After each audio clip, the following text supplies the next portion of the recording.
Welcome back. Today, we have an extra special treat for everybody. My guest today is a SaaS founder and a content marketer. He has founded 4 companies and built them to the point where they've been acquired by some of the biggest companies out there, including Google. He works on relationships and friendships.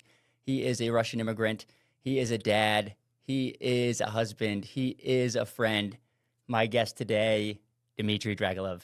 Thanks for having me. It's great to be here. Yeah, man. Thanks for coming on the show. I really appreciate it. You do a lot of things that interest me, and I'm grateful for our friendship. I'm grateful that we have the relationship that we do. So I'm just awesome to have you here today. Yeah, it's awesome to be here. I've been listening to the show. Great guests. It's fun to listen to. You go way deep, and you touch on a lot of topics that are kind of close to my heart. So it's awesome. Oh, giddy up, baby, giddy up. We, that's what we like to do. I think that, you and I, we talk about it, that building relationships is one of the most important things, that we can do as human beings. And like, for whatever reason, that's like something that I just want to do. I yearn to do it. I think we all yearn to do it. And, that's why I do this show, right? Like, cause I just want to find out, more about people and more about the world and go deeper and create connections. And it's so important to do that. Yeah, I think most people need that in their lives. And a lot of people are connected now with internet, right? And text messaging. And as a result, we don't actually connect with people. And so it's funny, but, everybody's heard the connections, the virtual connections, that I can text somebody all the time or call somebody all the time, or I can go on a video chat with them all the time, prevents us from actually hanging out with people and sharing what we have to share. And then we're always hoping that during a conversation we have something amazing to share. And if I don't have anything amazing to share, well, I'm not going to call you, we're not going to go hang out because it's just going to be kind of mundane. And it's like, no, like, let's just live lives like we did without all this stuff. And we use this stuff to communicate. But the fact that I can text you doesn't mean that, like, we can't hang out and get together all the time. And I think that's even more important than texting each other or calling each other. And so, yeah. So I'm, make shooting the shit great again. Yeah. Like make sure like you actually build relationships, not just through texting or having that connection with the person in real life. Well, yeah. I mean, as a technology guy who's like deeply entrenched in it, it's been your life. You've built businesses in software, sold businesses in software. You've created websites, you've done blogs, and like that. Because I couldn't agree more. The reason why I love this show, and I haven't done something that I'm going to start doing more because it increases my base and increases my ability to do these awesome interviews with awesome people. So I will start to do more virtual interviews, but I've mostly done in-person interviews for that reason, to bring us together. And when you get a connection with somebody, when you're actually in the room, it's way different than when you're even video calling them. It's a little bit different. And like, I look at it as like texting is the worst. Phone calls a little bit better, video chatting even better than that, and then like in person is the best. But technology definitely prevents us from like getting together and making real connection. Yeah. Why is that? Because you think like, hey, you're gonna text somebody and they're always there and they can respond to you, so that's kind of like your conversation with them. And unless you have something specific to ask or something big to share, you're not going to text them just be like, hey, how was your day today? Because like the person would be like, great, I'm not going to text you all the details or whatever.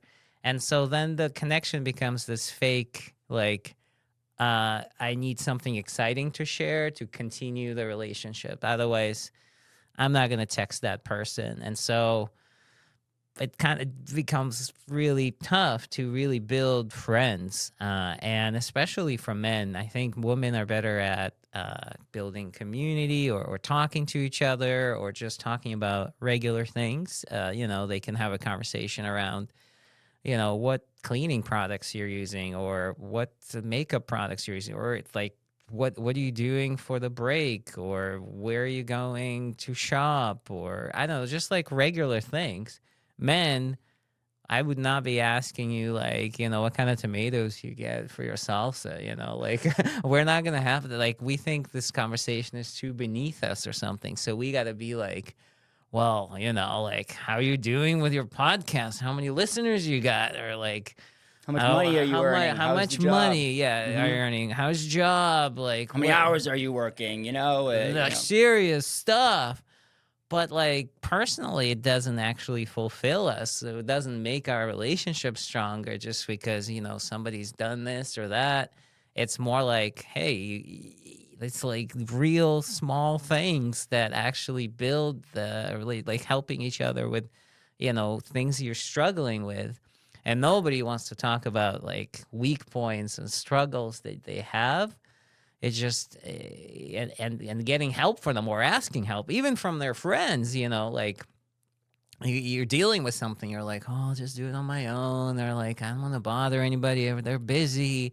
And I've had friends that are just like, why didn't you ask me for help? Like, I could have been here. And I've had friends that have done that, but others are just like, well, I didn't want to bother you. I've already asked you once and you were really nice. And like I didn't want to text you, and we live an hour apart. And I'm like, I would have come out there and just hung out with you. And they're like, well, there's really nothing to do. Like, you just hang out with me. And I'd be like, no, we would just hang out. Like, literally, we'd play video games and watch TV or something just to be together. It wouldn't be anything that I'd be like, let's meet and solve this issue. It'll be like, you just need somebody to be with you because, like, this thing sucks. Like, right? And so, yeah, the whole texting and emailing and video chat thing has gotten us into this mind of thinking like, hey, we got to like have something important to tell them. And these small little conversations that used to build relationships and build communities with just mundane stuff like, man, I got a rock in my shoe, I can't get that out. And like, oh, really? Like, oh, I used to do that. Like, men don't have that anymore. Yeah, it's really funny because you're right, and this is what I like. This is what I fall into that as well. I definitely fall into that as well, and I think this is what makes me different is that I want to have those, and people think it's like it's odd, that I want to be that I want to have these conversations with people, and I will, like you made a great point, like. People feel like I'll make the effort. Like I will drive to go see somebody an hour, 2 hours away, whatever. If it's like, if we're going to plan this and go spend some time together, like I see that as such, like so worth it. It's such a benefit to my life, to their life. But like the people always think they like owe me something afterwards. And I'm like, no, dude, like we're just, you don't like, yeah, sure. If you want to come up to my house next time, that's great. Sure. But I still will come up. I will still come down to see you or, come up to see you. Like, that's how, making the effort, like people are so, it's like we're so busy, especially here in the, in the West, like we're so busy and we're so focused on, on earning and creating more profit and that we don't take, like, we think it's odd to spend time together. We think it's odd to like, we really, really have to schedule it, or we really have to go out of our ways to make it happen. That's true. And I think work pressing us would you ever block out middle of a day on a Thursday and be like, I'm going to put off a bunch of these meetings. I'm just going to go hang out with my friend and we're just going to talk about nothing. We're just going to talk about his rock in the shoe or like how he couldn't hang the picture up the right way. Like, no, you'd be like, no, I got to get these meetings done because my business is going to fail. The customers are going to leave. And you're always engaged in that like stimulation so that when it comes to like having the conversations or building relationships, if you don't have that same stimulation, you're just don't actually build. And then the relationships are not real relationships. They're built over like, oh my God, you have this much money, or like you're this successful, I'm this successful. Like let's get together and like share tips. And like you did this to your business, I did this to my business, and I did this to my house, and you did this to my house. And it's like this weird relationship that doesn't actually help each other, or just like is easygoing and natural. It's more like, what do I have? It's like a pissing contest most of the time. So like, Yeah. especially for men, I don't think women are much better at this. They connect on a different level. I feel like easier conversation starters and all that. And so yeah, I've been working on building that, like building a community of dads and friends, like in the men in our area to make friendships for men, really. And it has nothing to do with work or how much somebody earns or where they're from or what they do. It's more like, you're a dad, great, join the group and let's just do something once a month. And we do like biking and we'd go Gonna go skiing this month, right? skiing, yeah. Yeah, February, I'm gonna try to make it. That all sounds right, awesome. cool. Yeah, man. I yeah. haven't made one of the dad groups yet, because you told me about it a few months ago. But it's definitely something that I'm super interested in exploring, and and because a lot of dads, like you said, they don't have. I'm blessed and lucky because my job provides this for me, and I seek it elsewhere. But I men don't have those relationships, so giving them a place to go and letting them know, like giving them, it's almost like permission, right? Like you're giving them permission to be like, hey, dude, we don't have to talk about work today. We don't have to talk like, let's just go skiing or let's go bike riding and like, talk about fun stuff and decompressing. A lot of people don't do this. And it's like, this week on Tuesday, and it's so funny because I felt weird about this. I even feel, this is a man thing. You feel weird about even saying it, right? Because it's a Tuesday. Tuesday's a work day, right? Yeah. So my cousin and I had been, it's awesome. I grew up with my cousin from 0 to 13, and then we had some time apart. Our parents can sometimes fuck things up, and so they just we didn't get to spend as much time together, and that from the next period of time. But now we're both dads, and we've been reconnecting for the last 4 or 5 years, and just like really spending time together and growing our relationship again, and we planned to go skiing. And so we planned this for a couple of months, and so we went up and we just spent the day together on Tuesday. We went up to Sugarloaf, Cool. up in Maine, and just had spent 3 hours in the car together. Driving up there, skied all day together, on the lift all day together. Like you barely look at your phone. You're just having like this fun conversation about like what you two are interested in, what you're interested in life, and just like exploring stuff like within our family, and just like authentic, beautiful conversation that it's not serious. We're not talking. Sure, we can talk about our hopes and dreams a little bit in terms of like like an earning comes along with that. Like my cousin's a firefighter and he's a paramedic, and he lives in Massachusetts, but he'd like to come up here and start some type of community, where he has buys some land and has some people live on that land with him. Yeah, that's awesome. Yeah, he's an authentic, he's like authentic to the, he wears like old school clothing, like wool clothing and hemp clothing, and he's going to, he sharpens a knife with with like an old sharpens all his knives with old Japanese stone. Like he's a guy that likes to learn things and learn skills, and like that men we like, that's what we like to do. We like to learn, we like to provide. So like mixing those two things together is great too.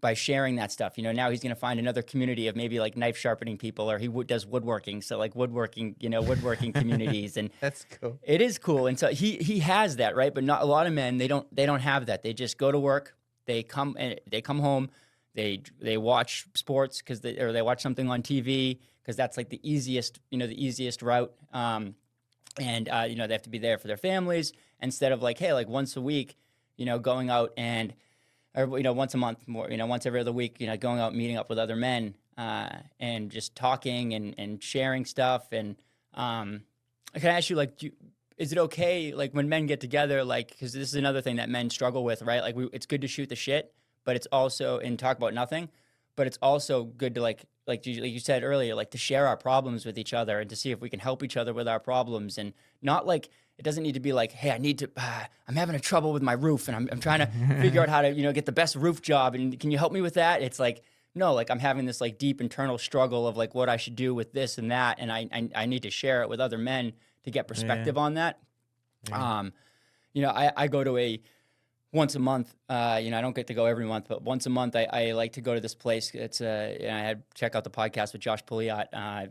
He owns this community called The Hive in Candia. And, once a month, me and 20 to 30 other men, get together, and maybe it's around a fire in the fall and the springtime, or inside in the in the common room in the we share meals together, and we do vision boards together, and we do all these different breath work together, and then we meet afterwards, and you get whatever 5 minutes, whatever you need to share, and if you want feedback, you can ask for feedback. If you don't, if you just want to put it out there, you can do that. I'd love to bring you to one of these one time. Yeah, that'll be fun. Okay, yeah, cool. There's one this Friday, but my family and I are going away, so I'm not able to make it. But it's really, and everyone else out there, it's check it out, men's group at the Hive. You guys are all welcome. Tell them Dr. BeeWell sent you. It's dude, it's a cool, it's a good thing, man. That's good that you let people share their stuff, open up. I mean, men can't really do that most of the time, and if there's so many guards that you put up, and you're like, oh, I don't want to talk about that, or it makes me feel kind of not macho, or I don't know, for some reason I'm kind of like not feeling comfortable talking about any kind of weaknesses. What if my kids hear this? What if my friends hear this? What if my colleagues, my employees, whoever hear this, because I'm being recorded or whatever? And it's like people just have so many like guardrails that they put up to share stuff. But especially if you're like online present, you're building like businesses online, people watch what you're doing as the leader, and one little thing might somebody else, if you have a board, you have investors. Like I've been so anti-investors my entire career. These 4 companies I've done, 0 fundraising from investors, always funded myself, or I was bootstrapping them. And I would like always think, gosh, there's so much pressure if you have investors or you have a board, and you build these businesses that are not lifestyle businesses, but are like huge, big businesses that investors have bet money on. My businesses have been lifestyle businesses, meaning like half the time I work, half the time I spend with my kids. And really right now I'm working a little more because I'm starting this new company. But before this, I was working 20 hours a week or so, and then I was spending the rest with my kids, my family, my friends, doing stuff for myself, just like whatever, CrossFit, yoga, all the other crazy things I do. But it's amazing, growing your dad's group, spending time, thinking that now. But before you had kids, what was your work week like? Were you, was it the same thing? Were you always a lifestyle entrepreneur, or did this happen after the family came? No, I was close. I think I worked more. So I gradually took about 10 years to get to 20 hours a week. So I used to be more full on, like 9 to 5. I was a software engineer out of college. I got a computer science degree. I got an MBA. So then I work a number of jobs. So I started when I was like 17 doing a software industry. I work for CAD software, like computer-aided drafting and design, building like software like SolidWorks and Parametric, which are like huge programs. Tons of people, companies use them now to create anything from this to this. They draft it. It's a 3D drawing, goes to manufacturing. They print the stuff now, but back in the day, they'd use it to manufacture stuff. So I worked there for a while. Then I worked for Department of Defense, also doing flight planning software. I didn't know that. Okay, that tracks with the SEO flight thing. So okay, so you did. How long were you with the DoD? I was like 3 years. So the CAD software was really pre-graduation. Then after I graduated from UNH, actually at computer science, I got a job with BAE Systems, which are like contractor for DoD, and then I got a secret clearance, and my job was to create flight planning software for the Navy and the Air Force. And so for 3 years, I worked with a government witness and commanders and stuff, and I would basically write software for them to plan their routes when they would fly over wherever. They would do a personal drop here, or they would do an air refueling session where like an aircraft carrier would be refueling from another one in the air. And the software would just help them plan where they did what. They get all their data on a brick, which is basically a big flash drive that they put onto a computer in the cockpit, and they would fly with it. And yeah, it was fun. I gotta say, there's so much bureaucracy. There's just so much paperwork, and there's so many like people witnessing your work. I got tired of it. Couldn't, like use my phone. I couldn't be near a window. It was like, it was very like regimented environment for a guy like me. And so You really had you in there. Secret security clearance. The fucker couldn't use his phone or couldn't be by a window.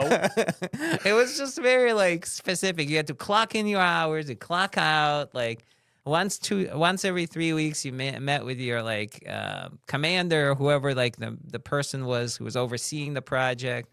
They would look at stuff, but everything was just so archaic, man. Like there was some Ada, which is like an old school programming language. Like we were doing like C++.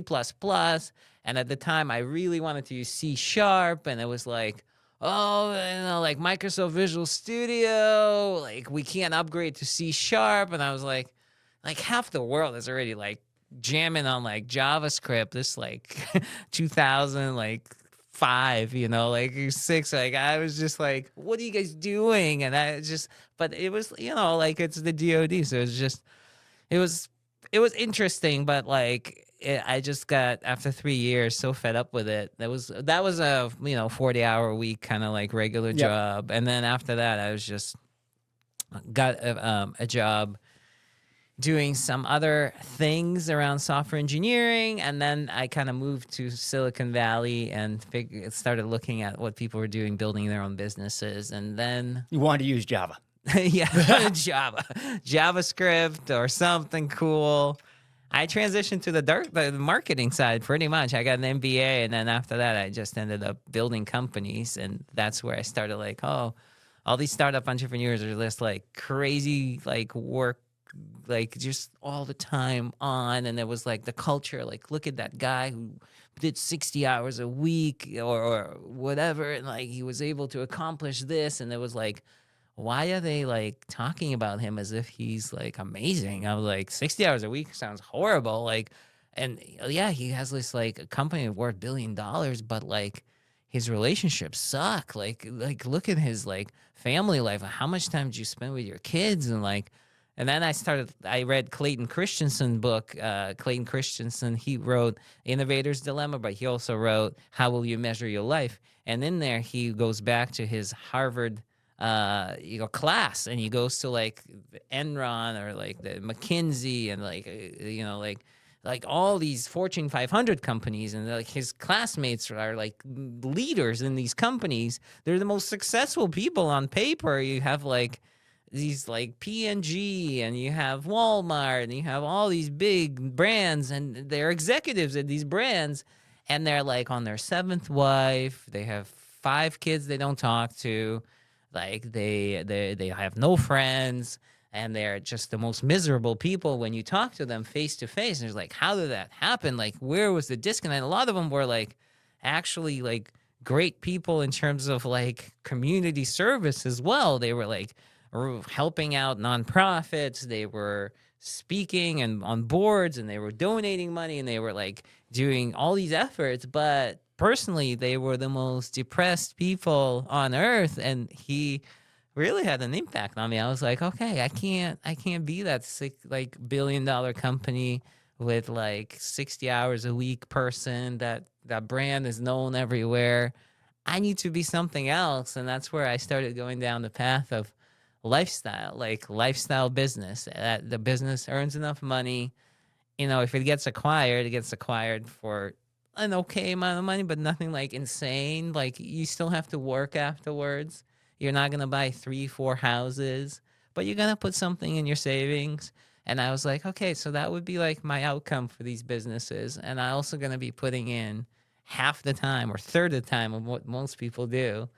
But then, like trying to live life to my true self, like making sure you're spending a lot of time with your friends, family. Now, does that like include, so let me ask you this, like, is it better to spend time with your kids, or is it better to work harder to, give them more money for college?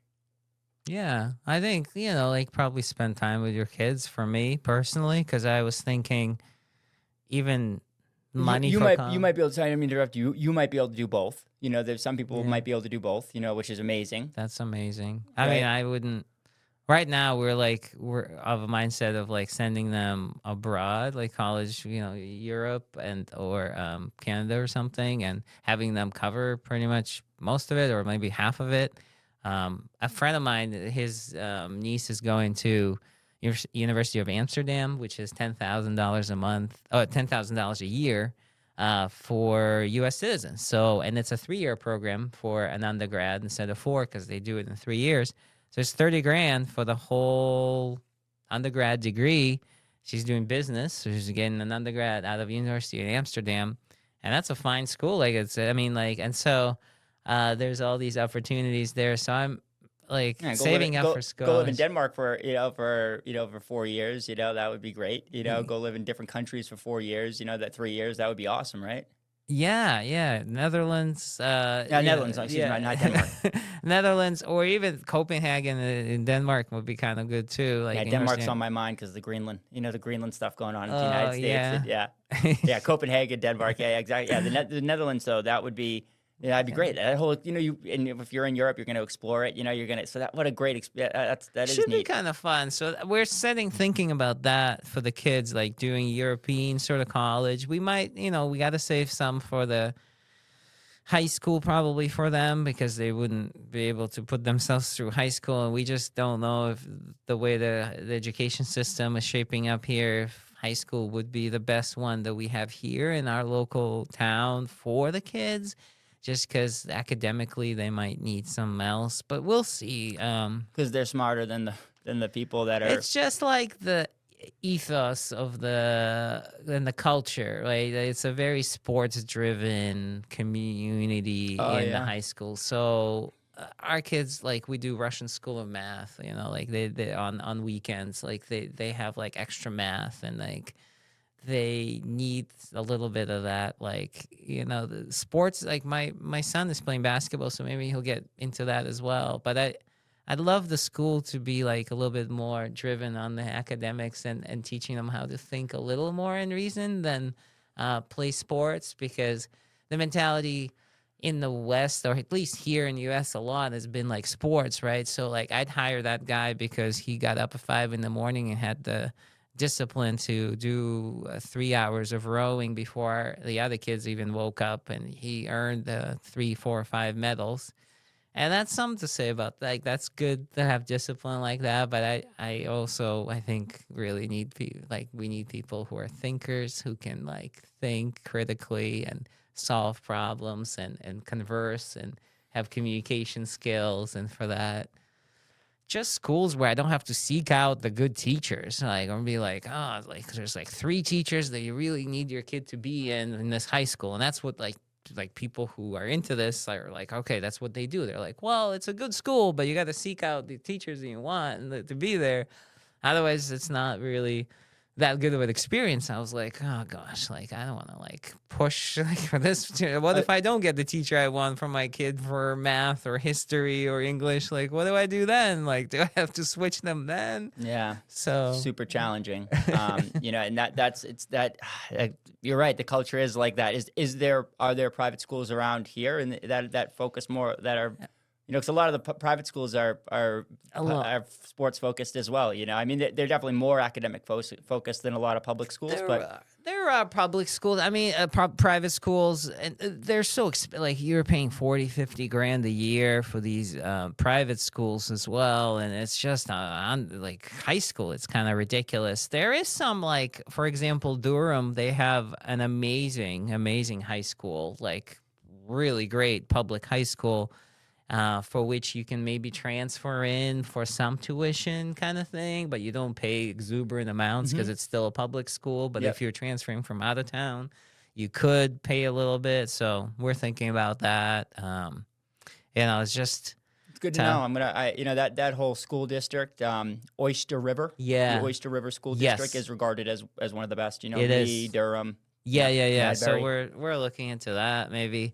We'll see. I mean, your question, like, do you want to like save money or hang out with them more when they're still seeking your attention? I mean, you gotta like spend as much time as you can with them. I feel like, and everybody says that, most of us still have jobs. So it's like, I always remember like what's Simon Sinek, he was talking about this story of like, must have been like 19th century, or I don't know, maybe 20th century, I forget. But the story was like there's this explorer who bumped into these islands where people haven't been to the Western society. And he took some of these people and they brought them back to England or wherever in Europe he was from.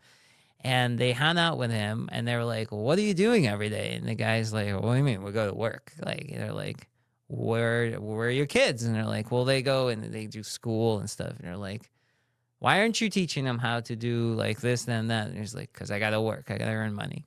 He's like, that's so backwards. Like in our culture, like we spend all day with them and we just teach them all the stuff ourselves. We like build the houses together. We do this. He's like, well, yeah, that's like, we're in a civilization. Like we got it. That's how the civilization works. Like we separate out, we go and do the work.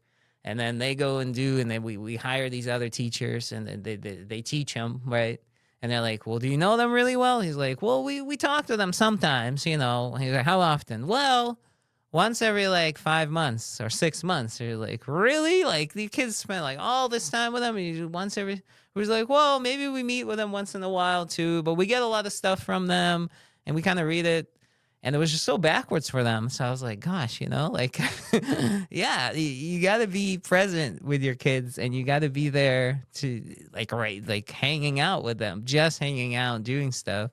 And it's hard in a busy world like this. Like we're all working. So back to the beginning of the conversation, it's even harder because they've given us, the internet and our phones and this access to that. So like, a lot of parents, I see that like even when they're with their kids, including me, I'm not shielded from this. I do it too sometimes, but I'm aware of it. That like your kid wants your attention. You're on your phone. It's like especially if your kid's at daycare or is not getting to spend time with you, is at school.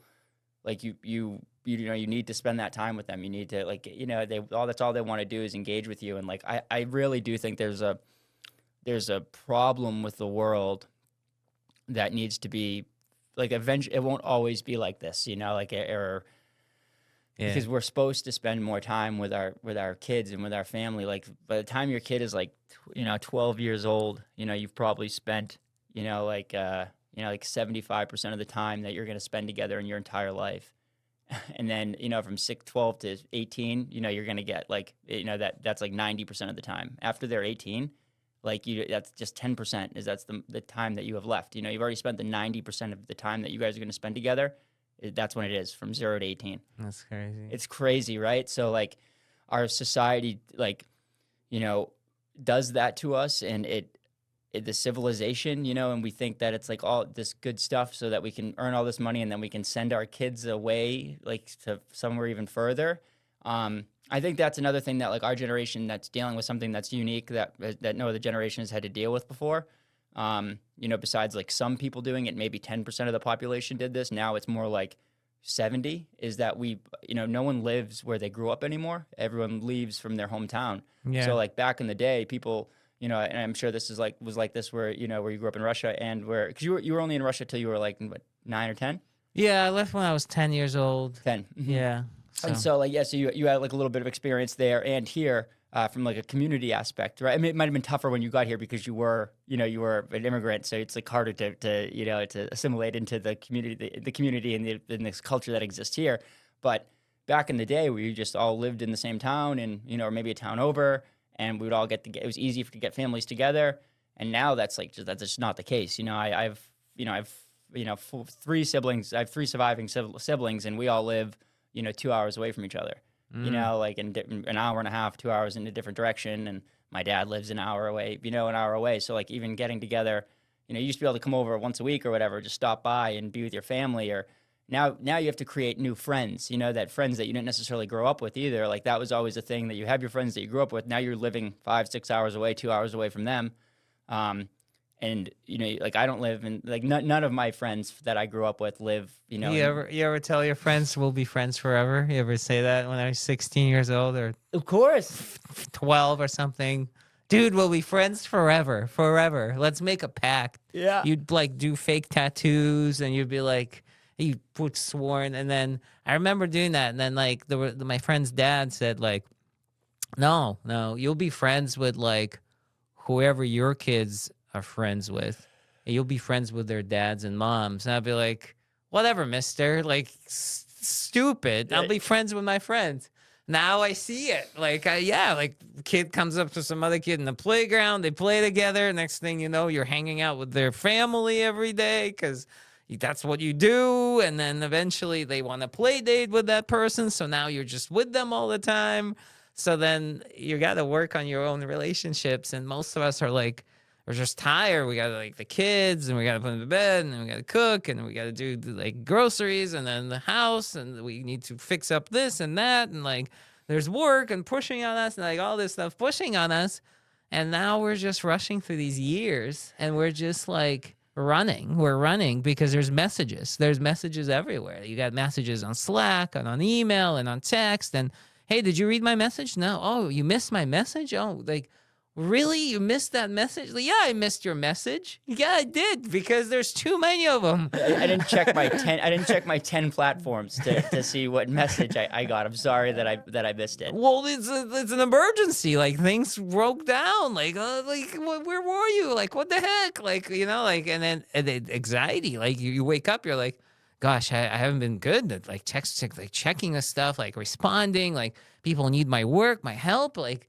And it's like, no, like you need like to calm down when you wake up. Like, like you just need to distress and not like there is time to like just, if you have virtual people to communicate with them. But it's like, and I think it's also how you set your response. Like if you respond to people all the time, people are going to demand that going forward. If you're always on it and you're always like time. But if you set that regimen of like, that guy, he just doesn't respond like every second. He'll respond 5 hours from now, 10 hours from now, 4. Then people expect that of you. And I've been trying to get that. Like I'm like trying to switch that last year, this year. I'm trying to do this. I'm actually trying to do it with my co-founder now for Bookkeeply. I was like, he's like a heavy texter. Like he's got 2 other companies. They're like, what is it, like $1 million a month or something he earns. I forget what he earns with these companies, but it's all about texting. It's like mass text sending out, or like an app to send out mass text messages, or an app to send out text messages to your customers. He's all about this. So he'll dictate. I don't know what he does, but he's just tons of texting all the time. And we have a Slack, and he loves doing the texting. And I try and like chill on text, but I have a hard time sometimes. He's blowing me up on a bunch of questions or whatever. I'm like, gosh, I'm gonna get lost with all these questions. But lately I've been just like, it's okay if I answer the last question and like 17 things he asked, that's fine. And it just sets that tone like, okay, Dimitri's gonna respond very slow on things, so don't bug him too many questions. And it just, on the other side, you're like, okay, like that's going to be the cadence. Yeah, I need to focus. I need to focus on the right questions to ask. It makes people think a little bit more. I think like with our ability to connect all the time, like we don't, we just, especially people who are like our texters, they'll just think of something, they'll have an emotion or they'll have something and they'll just fire off texts. And then you'll get someone else will get those texts and like that, they don't understand like what, they don't think about the other person, when like maybe if you were in person, you wouldn't ask somebody like 7 questions in a row and make them, like texting is, and then like emailing was great for that. Like back in the day, it was like, you had this thing that existed and stayed, and it was like one email where you could kind of go through and answer the questions and go through and respond in orderly fashion, 12, 24 hours later, whatever. Now it's like that text messaging has become that. And like text messaging, dude, has been like so, like to me, like so corrupted because it should just be like something that's quick and like, something that's like, hey, this is quick, but it's like we use it all the time to connect, which is like fine. Like it's nice. It's like, but I talk about this with my wife a lot. Like it's nice to be able to like text each other during the day and back and forth and figure out what's going on. And like if one of us has something we want to talk, that's great that we have that ability. But like when you go through a week and you're sending, 1,500 text messages between you and your partner, it's like, oh, I don't think that that's what, it's like better to just like go through our day. Back in the day, we just had to trust each other that like, I'll be home at 5, like, well, I can take care of the kid then. I can do this. We can make dinner. We can, we'll be here for this appointment. We'll be here. And you just show up, and you do it and there's trust in it. And so like, I want a little bit more of that. And like the thing that I always think is like, like someone says like, hey, I'm on my way over.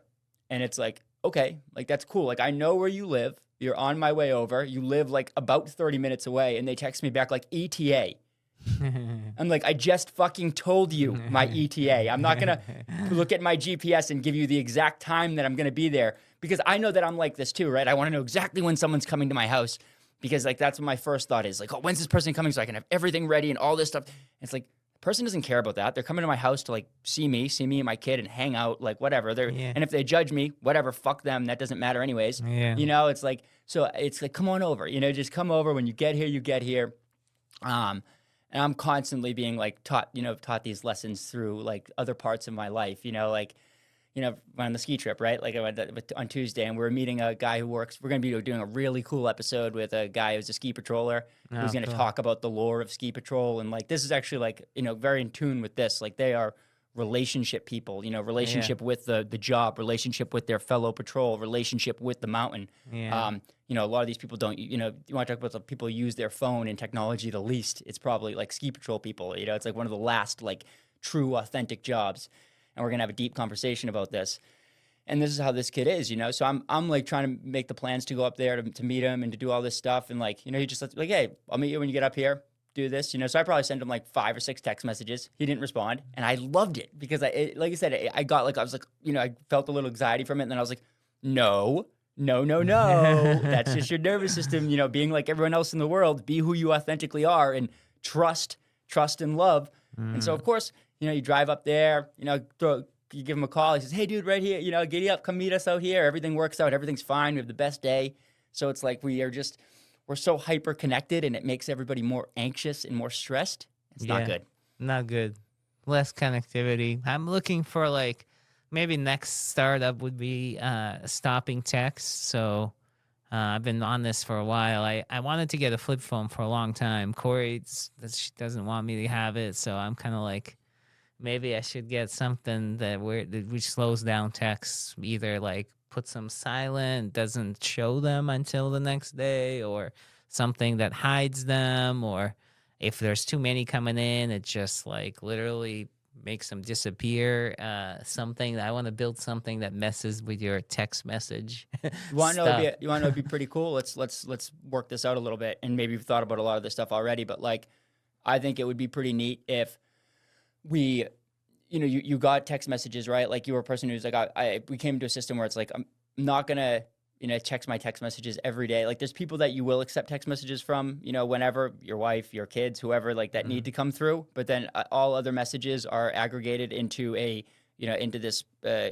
data, this data set that then is, you use some type of AI model that, like that's, we know these language models, they're learning pretty quickly, so they can take your data and make it concise.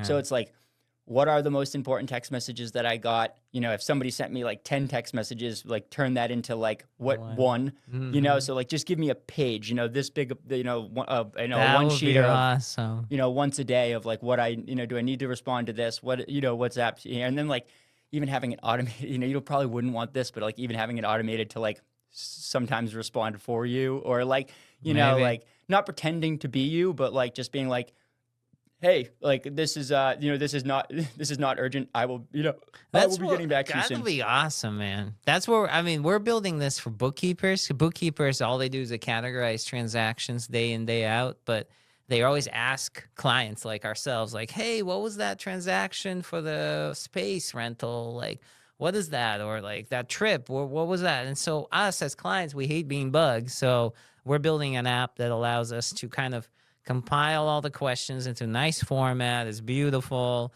And for the client, it's just one click on a text message. It opens up this user interface, and I just go through them one by one, and I don't have to do all of them at once. It's all cohesive.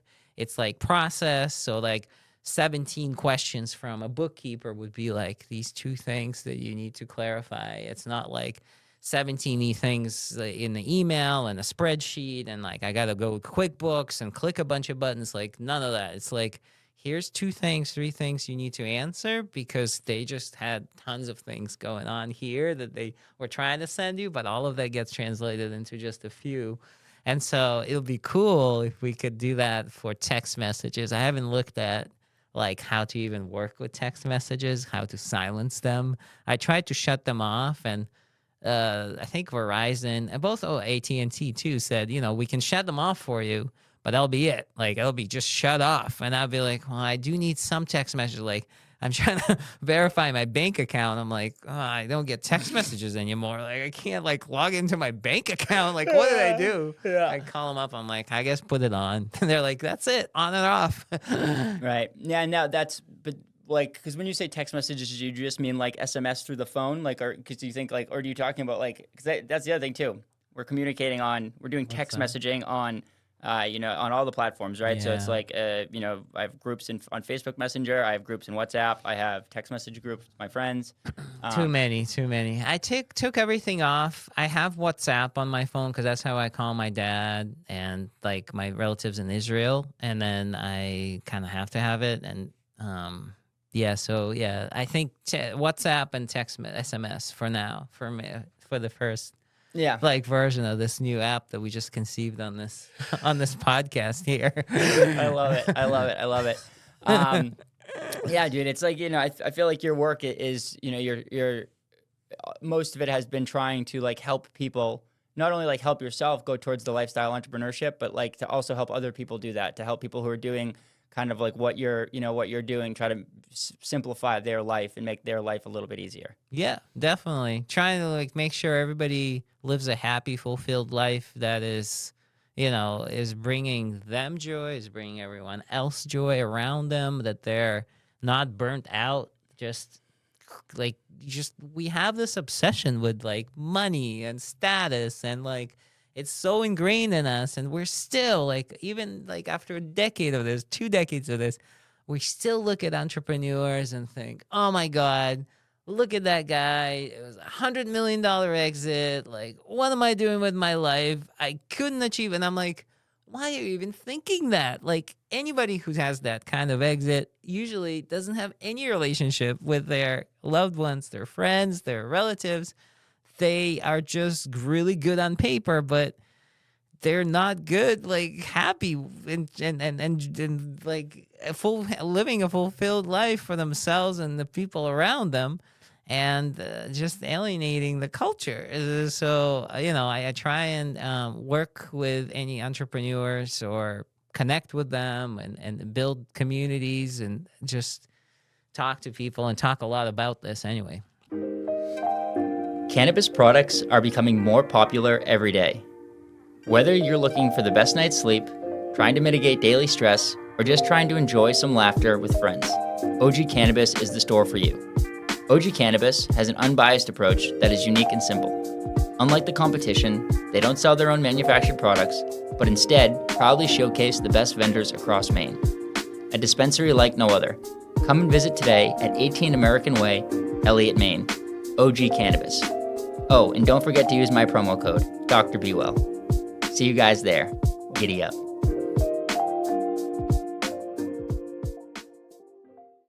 Do you think the world is like, because I think like, especially right now, and I have like a lot of opinions on this, and it's like a lot of opinions that kind of land like in the middle and then one way and the other way, but they're like, the culture seems to be like shifting in the other way right now, like actually going more towards that. And like, I think like Elon Musk is like a huge driver of this, right? Like he's the epitome of like work 80 hours a week just to produce and to get stuff done. And a lot of like people who are software engineers, a lot of people who grew up, data people, a lot of people who are technology based, like that's somebody obviously that they're going to look up to.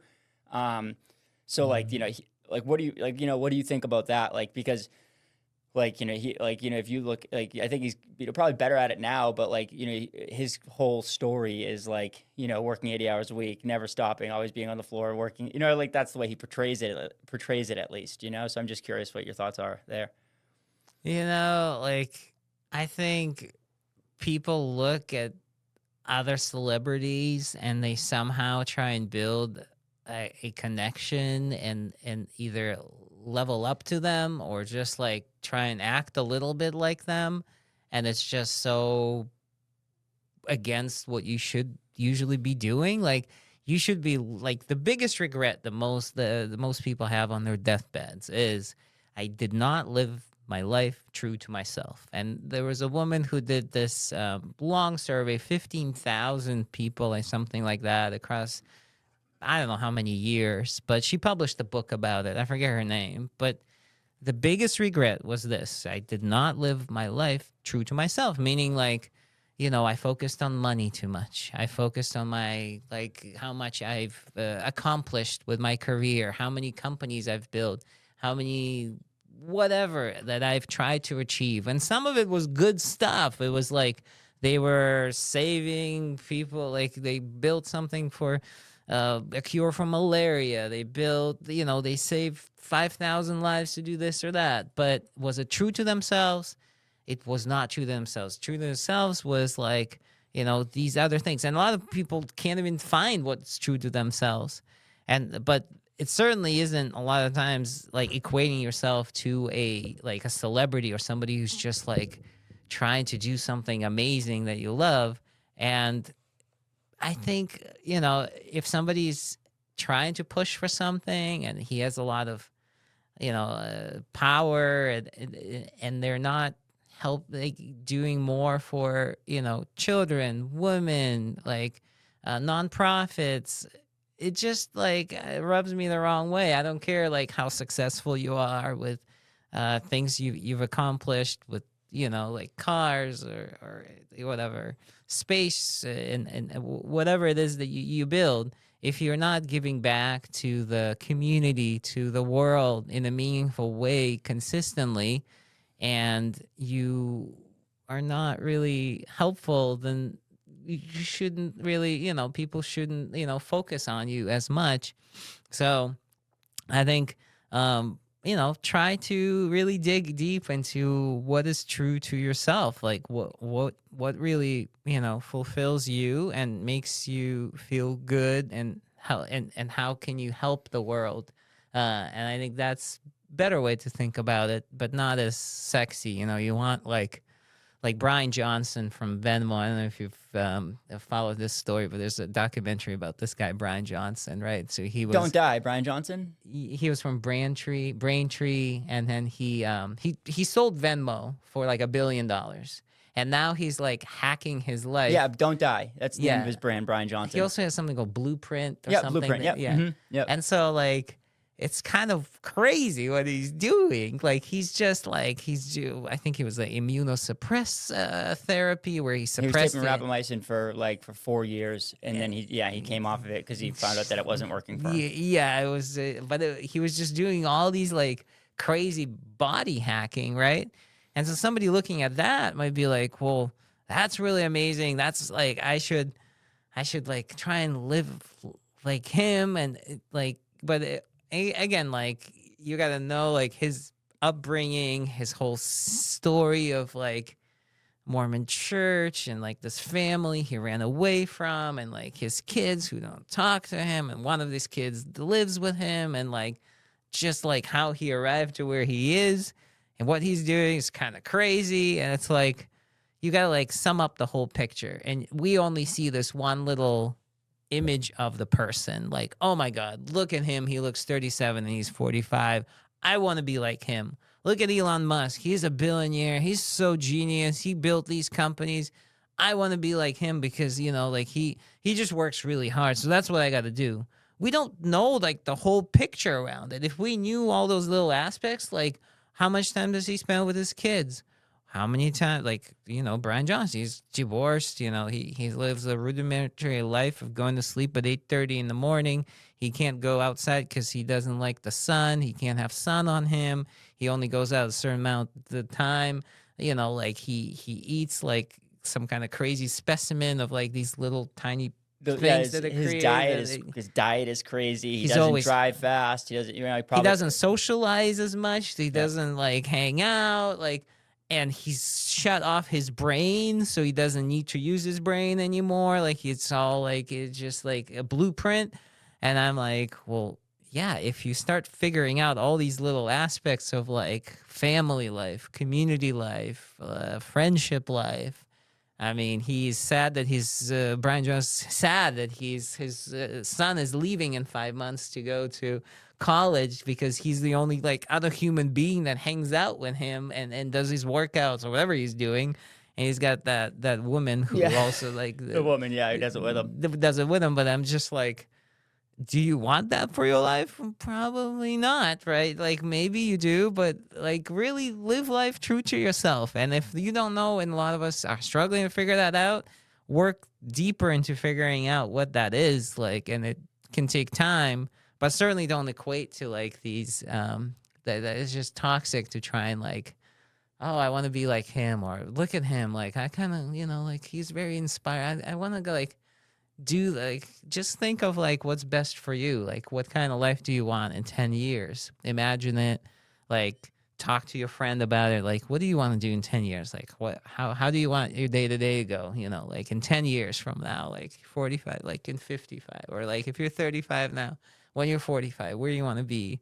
And don't say like I want 3 houses and 2 Ferraris and I want 500K in my whatever bank account. Like don't do that, because that's just stupid. Like we just read How Will You Measure Your Life, and you'll figure out that that's not it. If you call that stuff into your life, then you need to make, if you want it, it's specifically like the 500K in the bank, right? Like that's the thing, in the 3 houses, like that, then you're calling into your life to work more and to, get away from your family more and, to earn more, unless you have a situation where you really figure out what your authentic self is, and that authentic self also allows you to build wealth. Right. Unless you figure out some way to kind of do both, but that's really rare, right? And Sure. But I think like the more like, so what should you focus on? What should you focus on? Like for me, like I'm 34, and in 10 years, I would like to, I'd like to be, I'd like to have control over my time, which means that I can work when I have a work schedule that I'm comfortable with, meaning that, it's maybe 20 hours a week. And if I want to take 2 weeks off, I can do that to go travel with my son, or to teach my son, and my future kids, to teach them something, to spend more time with them. And to be able to do that. And so that means like, yes, having some type of stability and, some type of home, base, or stability that way, and just the ability to travel. And money does come with that to some extent, but it's not, it's not everything. I travel quite a bit for, somebody of my income level, and I have quite a bit of experience for somebody of my income level.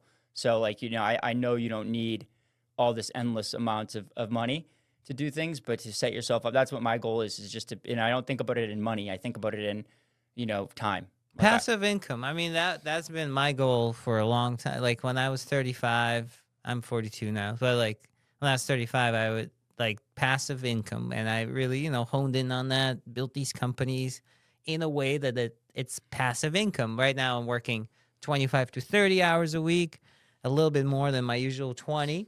But still, it's passive income off these companies that are apps or are pieces of software that just, they're SaaS products that are, consistently generating income for me. So I don't have to continuously sell them. I have somebody who's promoting them all the time and selling them, and they take a cut, and it ends up becoming less like hands-off kind of thing. That's what I was focused on as far as business. But overall, I think at the very core level, every human loves to help some other human. It makes us feel good. You get that pleasure out of it, unless you're some crazy, whatever. the sociopath stuff. There's 5% of those people who live. Yep. Yeah, and then there's people that just, something they do, whatever, some kind of operation, and the head just works differently. But the majority of us, we feel good when we help. That's why we have kids. A lot of times we help them grow up. It makes us feel like, we're helping the kids, the community in a way where, and so I feel like that I grabbed onto it kind of early, like in my 30s, where I was helping people and it felt good. Like I helped entrepreneurs. I've all started volunteering. I started doing like speaking events and would meet people. And so I really think at the core, people love helping other people and building relationships. And so I want to do more of it. I think that is life true to myself. And I think a lot of people could probably relate to it. But, you know, other priorities come into that. We all have the responsibilities and all these other things. So you just have to balance things correctly, I guess, all the time. And, but I think that's a big thing, like helping each other, helping friends, and building more of that really puts a lot more purpose into your life. Because if you're just building businesses to make money, it's one thing, and you could say you're helping customers accomplish certain things, but not in the sense of like helping community, you know, or doing community service, or helping like people that are at a disadvantage. Because who are your customers? Customers are probably people that can afford your solution. Your solution is probably, you know, somewhat well off. So you're helping people that are a little bit well off to be a little more well off, which is great. But it's business, you know, like you want to get to the core root of like you're helping them be raw, like at the raw level, like you're helping them struggling to not struggling.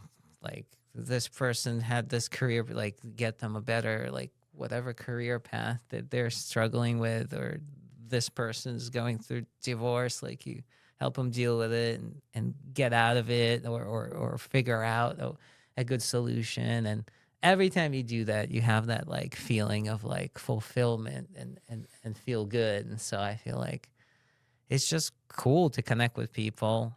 Could be exhausting, of course. So you don't want to like just balance everything. I feel like You can't give too much of yourself, because then you will give, you know, you won't be effective in your own life, and you won't be able to you won't be happy, you know, you won't be authentic, and a lot of people end up doing that too. But I think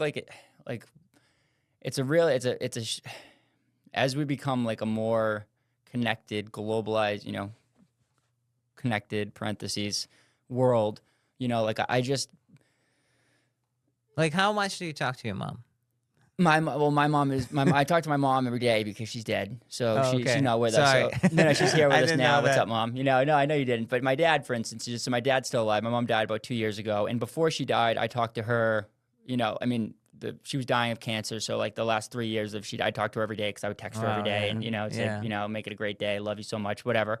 But like, you know, before that, maybe once every other week, you know, maybe Yeah. something like that, you know. And my dad, I talked to like maybe once every other week, and you know, That's the thing. Like I mean, I talk to my mom 2 times a week at least. Something is wrong if I don't call her twice. And we talk for like an hour and a half for like just nothing. Like we'll talk about this Dina Rubina, which is like this like Russian writer who we really love, who lives in Israel, and we'd be like, "Oh, did you know? Like she has an Instagram post on like an image, and like look at her with this person." Like we talk about it, like forever. Like, oh, what do you do with dates? Do you soak them? And like we just like have these conversations with mom like all the time, and I feel like nobody else does that. I don't think like a lot of people don't. Like they're just like, oh, I had to like I gotta do work, I gotta do this.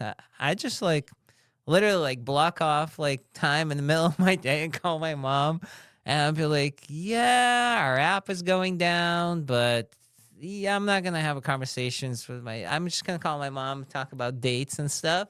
And it's okay. Like we're gonna get like 100 people. They're gonna be pissed off. They're gonna leave our app, not use it. Like, but I got to find out how to make dates. Oh, I love it, dude. You know, like just block off that time and to build that time, because you don't have that much of it if you think of it. I think like a lot of times you just don't. No, you really don't, man. And like, you know, like for people who are holding like any, bitterness or grudges against your family, like or against your friends and like for small shit, just like sometimes it's real and sometimes their separation can be good and stuff like that. But like, really think about it, really think about it and try to be the bigger person and just get through it because like all you really want to do is spend time with your, the people that love you. And normally your family does love you. And, sure, there was some, there was probably some conflict and stuff when you were growing up, and everyone has conflict. And like just Yeah. just realizing that like,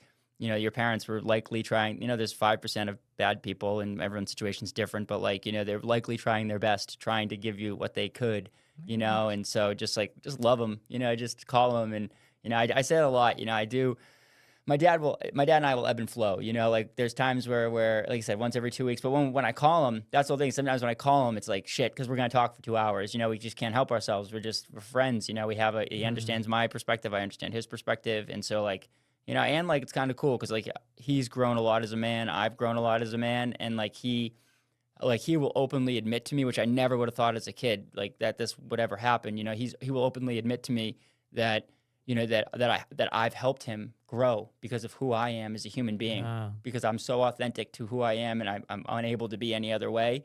He sees that, and he values it. And it's like, when he said that shit to me, because of course you don't feel that, right? You're just like trying to, make your dad happy and impress him, and that's like what a man wants to do. He wants their dad. Everyone just wants to be loved, and so like as a man, like to get love from your dad is to show success, is to to earn and to raise your family to and so, but for me, he saw, he sees the value in my ability to have relationships and to, connect with people on a different level. And, he sees that and he's learned from me. And that's like, for him to say that and to realize that, that's like so powerful. And if we didn't have those conversations, and if I allowed myself to like, get lost in the bullshit and the minutia of like our relationship from when I was a kid, that stuff never would have happened.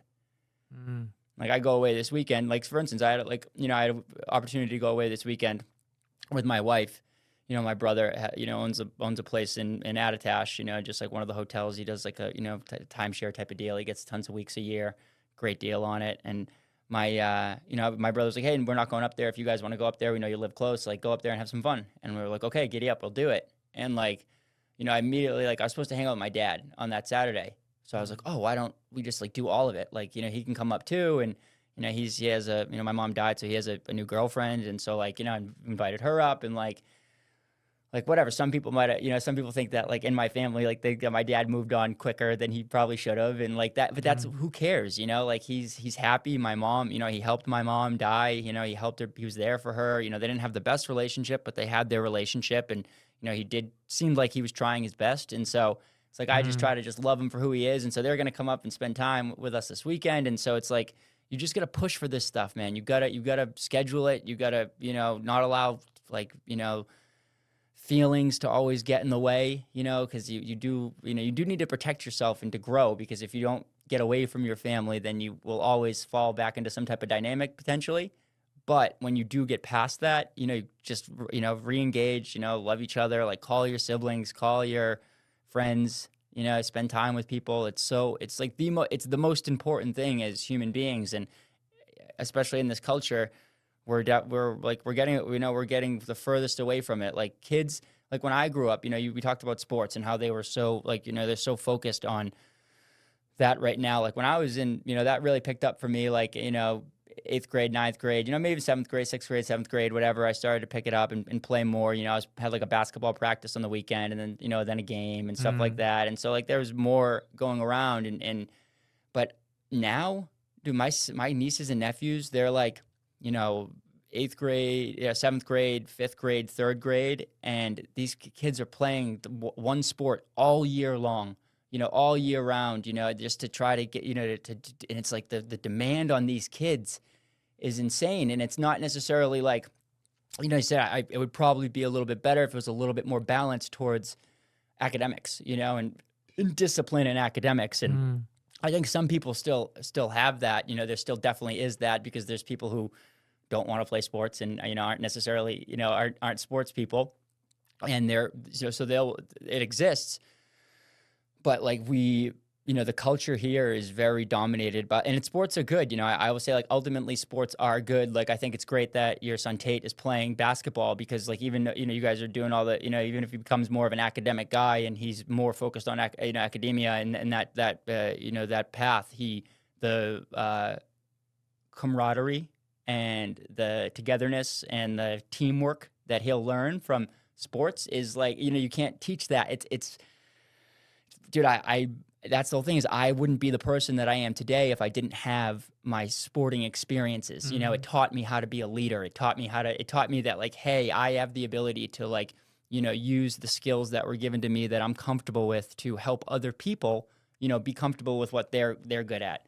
Okay. If that means getting everybody fired up and getting everybody in line and being the leader and doing this, I might not be the best player on the team, but I'm a necessary player on the team because I'm the captain and I'm the guy who's, holds everybody accountable and is making sure that we do this stuff. And, like, that was cool skills that I learned. Do I wish that, that I was forced to, like, be better at education? Yeah, 100%. Like, I'm a smart person. I was able to get a doctorate degree in pharmacy. Like, but I never was pushed. I was never pushed academically. It was always just like, you're smart, get by. And I got by, and I did good. And I don't think the culture here, at least with, that the American culture isn't necessarily always like that. And you can see it. There's vast differences in the way, you're bringing your kids to Russian arithmetic every, weekend. That's like Russian school. Russian School of Math. It goes through college. I mean, to college. I think high school was the last, but it starts at, like, kindergarten. So it's like, it's the old Soviet method of math. Do they learn it in Russian? No, it's in English. So yeah, a lot of immigrant families bring their kids there. For us, even, like, the people that came before me, I came in the 93, but in the 80s, people immigrating to U.S., everything was just so foreign. You were coming from still Soviet Union, still that, like, behind the gates, kind of the gates opened up in 1989, 1990. And you have this flock of, like, about 1 million people went to Israel, and then we were supposed to go to Israel, but we came to U.S. And people arriving, they don't know anything about credit cards or loans or mortgages, or the supermarkets are insane. Like, my mom, people were just crying, like, oh my gosh, there's so many varieties of these different things. Oh my God, like, it's just so overwhelming, emotional, and, like, everything was just foreign. The culture, how you dress every day, you change your clothes, we didn't. You shower every day, we didn't. Like, the way you speak, like, we had a formal you and then the informal you, like, here's nothing, like, all these things, just like, there's checkbooks and, like, people are just, like, bank accounts, like, all this stuff where we're like, oh my gosh, this is like wild. And so coming here, we were, like, just shocked. And so we were always thinking about these things. Now it's, like, a little bit easier in terms of immigration, like assimilation and all that stuff. So, yeah, I think, like, very different back then. Lots of different culture shocks and trying to adjust to things. Let me introduce you to Elevate, a premium functional mushroom company focused on supporting your highest potential. They offer a range of powerful supplements crafted from the finest medicinal fungi designed to naturally enhance your well-being. Elevate carries everything from mushroom tinctures, capsules, and teas to their delicious mushroom-infused coffees. All of their products are made with USA-grown mushrooms and contain only wild medicinal mushrooms, no psychoactive compounds. I personally use their focus tincture every day and love their chai tea blend. It's my go-to for a calming yet energizing boost. Elevate's products support mental clarity, immunity, and overall vitality. They ship nationwide, so whether you're new to functional mushrooms or already a fan, Elevate has something for you. Check them out at shopelevatemushrooms.com, where you will find a detailed description of each product and experience the difference for yourself. It's easier now for immigrants too, because there's more availability, more people have done it, so that there's more support around it. Yeah, and, like, you just you have the internet, you could see how people live over there, and you can kind of communicate with people. You have a little bit more of an idea of how things are, and there's still plenty of surprises, but I think, like, people know a little bit more, and there's, even things in Russia changed. Like, there's stores, and it's, like, a little bit more westernized. There's a whole industry around advertising.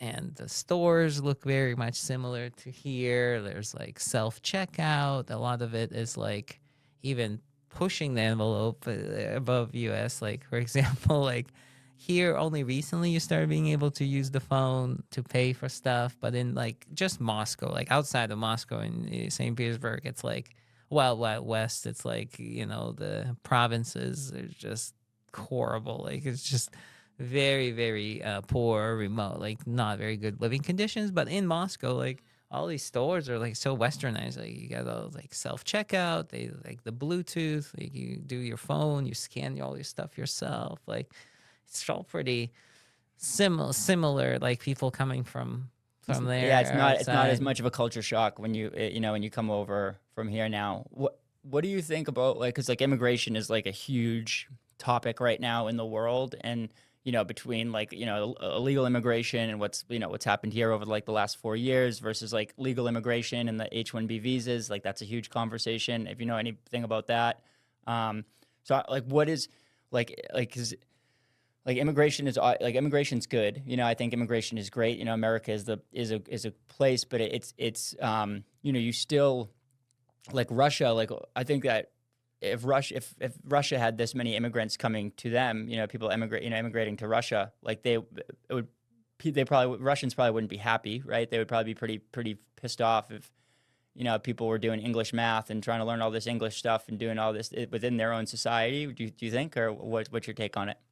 It's not the most, like, I would say, hospitable culture in terms of like tourists and people that are different backgrounds. I would say Russia is more linear when it comes to that. Even if you are from Russia, you come back to Russia 20 years later, you're not necessarily welcome, or it's not like Oaxaca. We just went to Oaxaca for Christmas with the family, and we spent 7 days cooking mole with villagers in the mountains of Mexico. And like, that's amazing. Like the person doesn't know you, you don't know them. You show up at their house, and it's not even a tourist arranged thing. It's like your Airbnb host knew somebody who knows somebody who's like a cocinera, which is a community chef in this village of like 200 people. And you show up, and it's like dirt floor, and she's just putting bamboo to start the fire. And she's like, here's this white person from US with tons of money that, according to me, and like this whole family out like showed up, and they're just looking at me, and I'm going to teach them how to cook my stuff. And, like a lot of people in that situation would be like, yeah, I'll do it, but for money. And like, but no, she just wanted to hang out. She like spoke Spanish to us. We spoke Spanish back. Some of it like was pretty broken. I ended up like just causing some trouble with her plumbing issues because they have like no running water, and there's no water in the cistern, and I had no idea, and like she had to climb up there, and like, but she was so cool. She was amazing. By the end of the day, we were like best friends. We've cooked mole, and like they were so hospitable. I'd be like, what did you eat today? What did you eat yesterday? What did you do? Where's your husband? And then she just answer everything. Like she just hang out. She took us to the miller who would mill stuff, and that was so open. Russians, like they're not like, if you go to Russia, you got to bring like a lot of battle gear to break through that thick layer, and then once you do, you'll have a best friend. But it takes a while to break through to each person. I feel like if they're just nobody's just gonna. If you walk down the street, you're like, hey, how are you? What's going on? How are you? How's your day? What'd you do? Like, if they don't know you, like, they think you're an insane person for asking that. So they wouldn't know what the fuck to do with me. They're like, who is this cocksucker smiling at me all the time, just walking down the street? Like, I thought so too when I came here. I'm like, why is this woman smiling at me at the register saying, hi, honey, how are you? Or like, how are you? I was like, do I know you? Like, what? Why are you asking me? Like, what is wrong with you? When I was, 10 years old. And even now, like a lot of times I still get shocked where we're just walking, and my wife would be like, "Hey, how are you?" I'm like, "Do you know that person?" She's like, "No, I was just like talking to him." I'm like, "Oh wow, we just like spent 10 minutes talking to this person. We don't know." So like, it does take me a little, but with not the most hospitable people there. So in terms of immigration, I think like, yeah, there needs to be some type of solution, I guess. I think like the biggest minds here in this country, in our country, come from immigration. Like you can just go down the list, but like it's composers, it's like founders of Google, it's like their families descended from these. I mean, everybody's descended from immigrants here, and so um, if you're gonna kind of stop, I mean, it's a drastic way to go about it. So there needs to be some kind of like middle ground, right? But it's like a tough question. I mean, how do you control it where this country was once built on it? So you have these people longing to come here where it's funny because like we live here and we're like, oh gosh, there's all these problems and issues with this country. We kind of want to maybe move somewhere else or go somewhere else. And it's like the grass is always greener. So you have these people flocking, like they're just almost dying trying to get to the States, right?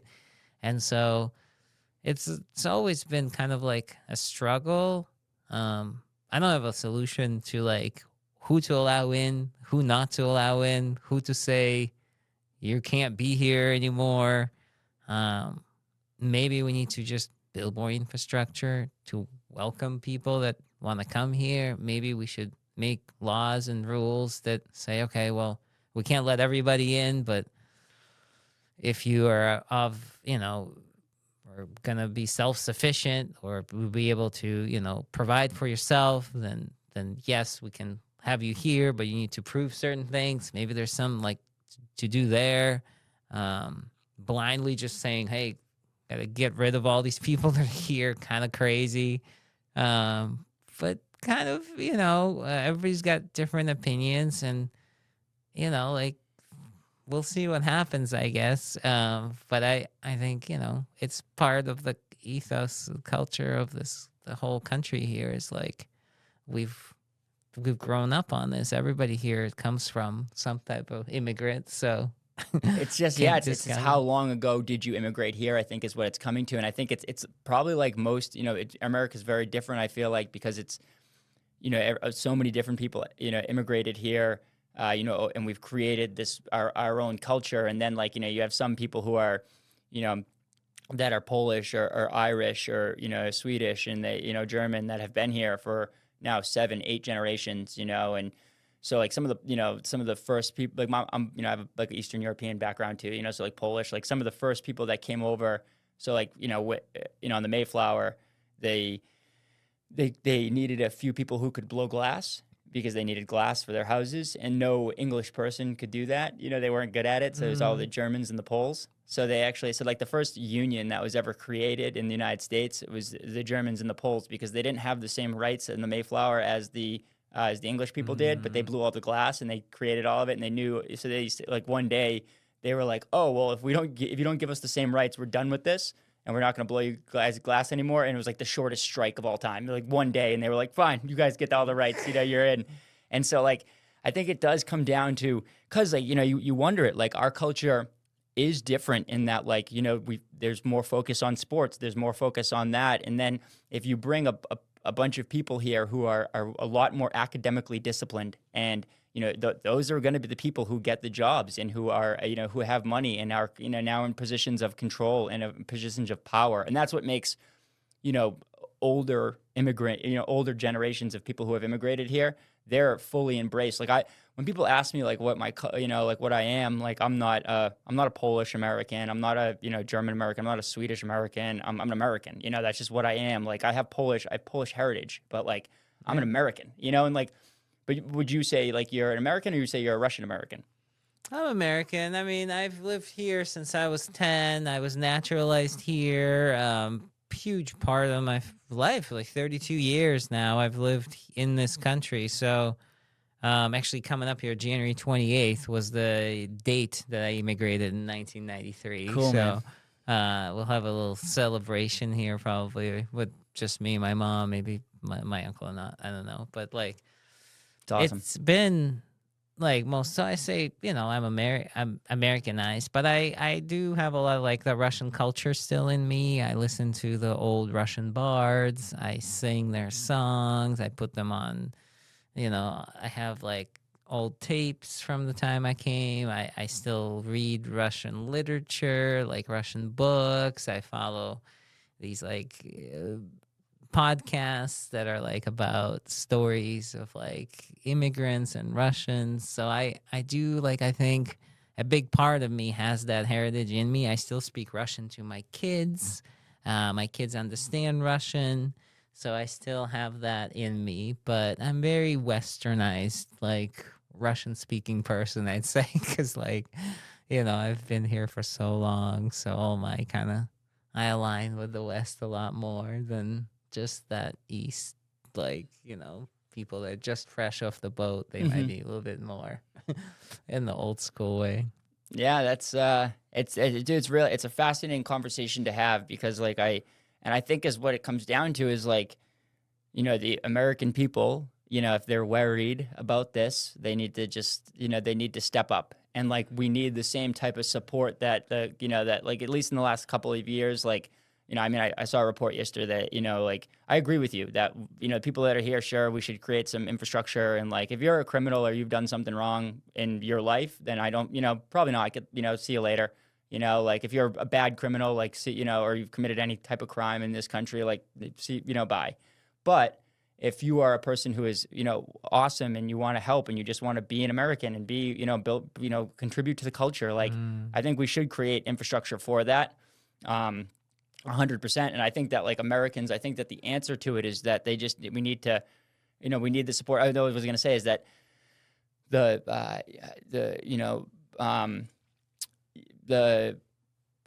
don't think it's the DOD.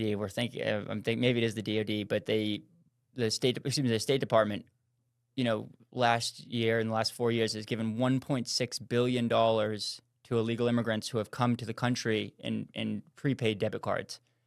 That's $1.6 billion that like could have gone to school programs that would, that could help with the academics that you're talking about within our community, not to just help somebody live in a hotel that's making somebody else richer, the owner of that hotel, or the owner of a restaurant that's now providing catering, for these folks. And then like we don't allow them to work and all that. So there's all this bullshit that goes into it.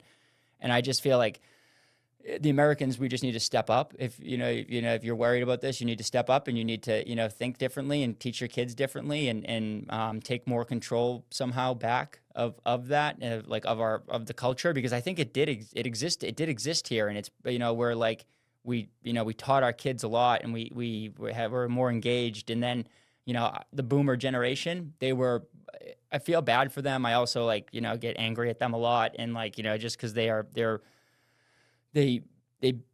the first generation where like things got easier. So like they were told like it was good to give, the TV dinners and to make things quicker and to profitize everything and like to just capitalism to the absolute max. And let's just, let's do is, let's spend less time with our families and let's move, let's build more and grow more and create these big giant companies. And that has been good. But it's also created an environment where like we don't, we eat really bad food. All the medicine that we have in this country is about profit. And so like we're not helping, we need to have a better system where people in this country can flourish. Like, like 50% of Americans right now, if they needed $500, they couldn't get it. They don't have it. That's a fucking big problem. That's, like the fact that that's the case. We're talking about helping people, and most businesses do help people who can afford things that that afford the services to make their life even a little bit better.